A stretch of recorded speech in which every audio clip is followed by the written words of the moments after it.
വരും തലമുറകൾക്ക് വേണ്ടി കേരളത്തിന്റെ അമൂല്യമായ വനസമ്പത്ത് സമർപ്പണ മനസ്സോടെ കാത്തുസൂക്ഷിക്കുകയാണ് സംസ്ഥാന വനം വകുപ്പ്.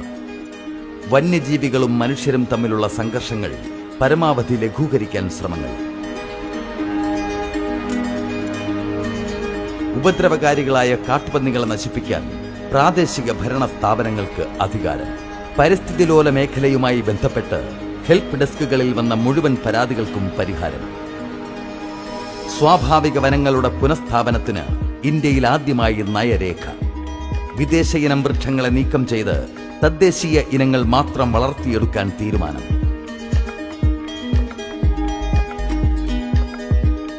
ഏഷ്യയിലെ ഏറ്റവും വലുതും ഇന്ത്യയിലെ ആദ്യത്തേതുമായ ഡിസൈനർ മൃഗശാലയായി തൃശൂരിലെ പുത്തൂർ സുവോളജിക്കൽ പാർക്ക്.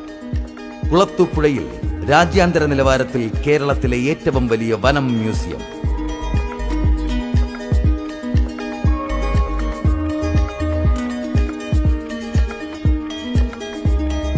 മനുഷ്യനെ മറക്കാതെ തന്നെ വനം സംരക്ഷിച്ചും വന്യജീവികളെ കാത്തും വനവിജ്ഞാനം പകർന്നും വിവിധോദ്ദേശ പ്രവർത്തനങ്ങളിലൂടെ വന്യതയുടെ ആഴവും പരപ്പും കാത്തുസൂക്ഷിച്ച് മറ്റൊരു കേരള സ്റ്റോറി രചിക്കുകയാണ് സംസ്ഥാന വനം വകുപ്പ്.